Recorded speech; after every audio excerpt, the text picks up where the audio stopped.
What's going on, everyone? Welcome back to the channel. If you're new to the channel, my name is AkeemHaynes. I'm a two-time Olympian, Olympic bronze medalist, author, motivational speaker, and sports commentator. On my channel, we talk boxing, MMA, track and field, and of course, motivation and encouraging content. If this is something that you enjoy, then I hope that you subscribe to the channel. Now, let's get into the video. Chantelle Cameron versus Jessica Mccaskill.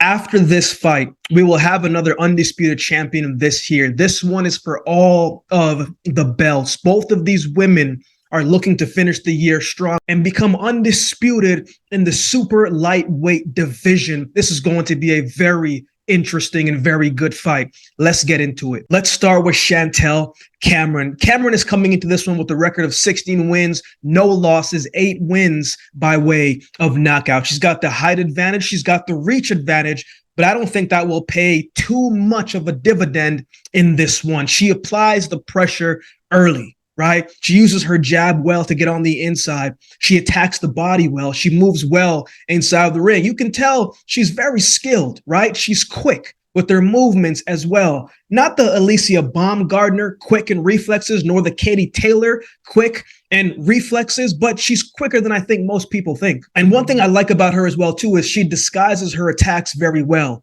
Never just sticking to one punch and becoming predictable inside the ring. She's going to initiate her attack differently. I think she can do both, fight on the outside, right, behind the jab, and bang on the inside while she has to, and still staying defensively responsible because she does have good head movement as well. That's improved in her recent 3 fights. In her last fight against Victoria Bostis, right? I saw her fighting off the back foot as well. Not a lot of people can be offensive minded when they're being backed up. And there are going to be parts of this fight where she's going to fight off her back foot because Jessica Mccaskill is going to come and bring the pressure. She only has that one pace, right? And that's full tilt. And she's coming at you every single round. So there are going to be times when she's going to be on that back foot. And I don't think she's going to panic when that happens. I think it's actually going to be used to her advantage. Now, when she is fighting off of the back foot and Mccaskill is bringing that pressure, she cannot get sucked into fighting her opponent's fight and become reactive, right? She needs to be patient. She needs to still let her hands go and back up Jessica Mccaskill when she can and respond to the fight and not just react to it. So there will be times when she will have to be patient. Absolutely. As I said, she needs to fight her fight. Yes. But there will also be times where she needs to remember that she is the bigger fighter. If she can use her size and let her hands go at the right time, she'll give herself some breathing room against Jessica Mccaskill, right? Because she has the footwork to help her get out of trouble. And that's going to play a big component in this fight as well. I really like how confident, how smart she fought when she fought Mary McGee, right? And she also had that fighting spirit in that fight. She had a game plan for McGee and she executed very well. And to me, what it looked like the game plan was to be the first to be there, right? Be the aggressor, be the person who's going to outwork you. So you're not sure what style you need to use against me. And you could see she applied the pressure early. She let her hands go early, but she did not get greedy in that fight. Right? She didn't put herself in harm's way. If she already landed 2 to 3 shots of her own, she took that and moved around the ring and reset and readjusted and realigned herself and remembering what the job was. And that was to find the right way how to win this fight. And I think in the fight against Mary McGee, she was the more accurate puncher. She landed the cleaner puncher, but she was definitely the busier fighter in that one. But this is going to be her toughest test yet, in my opinion, because of the style.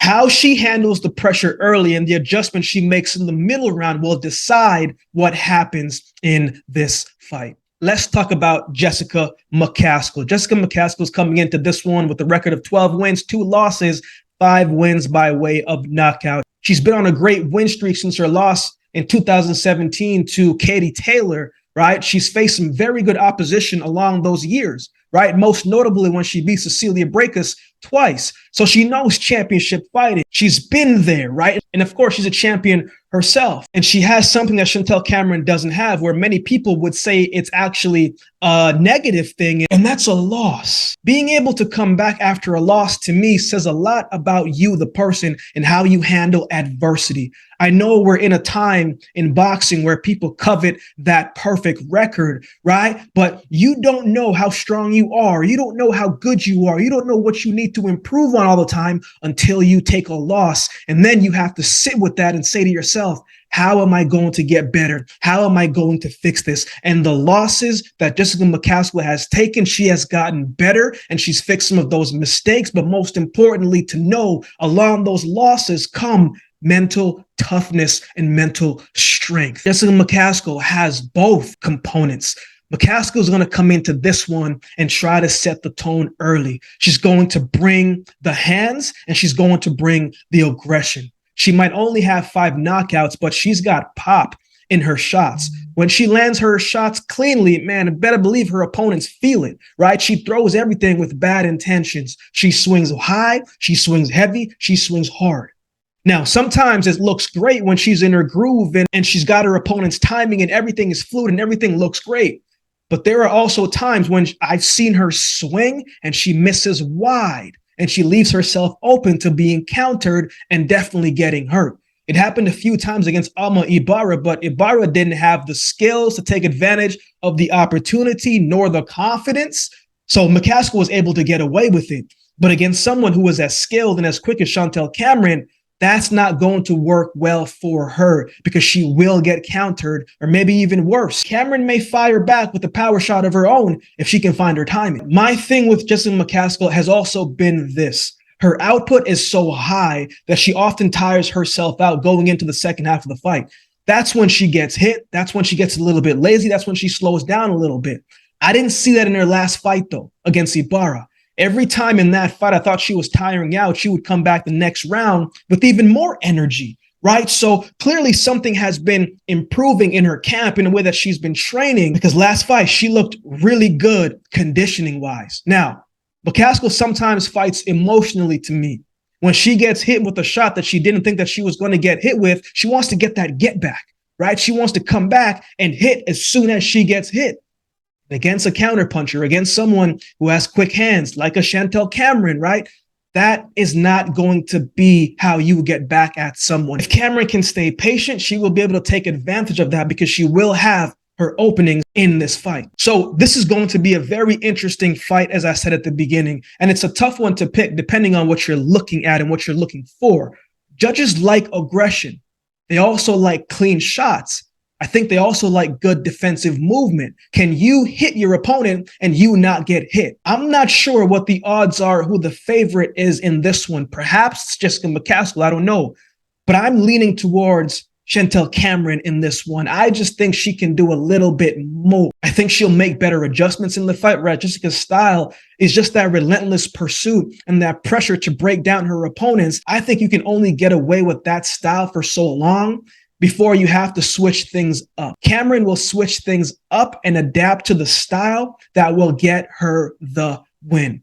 So I have Chantelle Cameron winning by decision. What are your thoughts on this fight? Who do you have winning this one? Let me know in the comment section below. If you would like to support the channel, there's a couple ways that you can do so. You can like, comment, share, and subscribe to the channel. If you'd like to support by way of donation, you can find options in the description below. Also, my Cash App handle will be on screen as well. Any amount goes towards the growth of this channel and will be truly, truly appreciated. If you'd like to follow me on social media, you can find my social media handles on screen as well. Also, as I said in my last video, I will be going live for this fight card and we will be covering this fight. So if you're already going to be watching this card, then tune in to the channel. Let's talk about the fight and let's watch it together. It's going to be a good time. Bring your drinks, bring your snack, whatever you usually watch the fight with, make sure you bring that and just turn on the computer and let's have a conversation about it. And we will break it down after the fight is done. We will recap it. I would love to hear your thoughts and we can share thoughts and just have a good conversation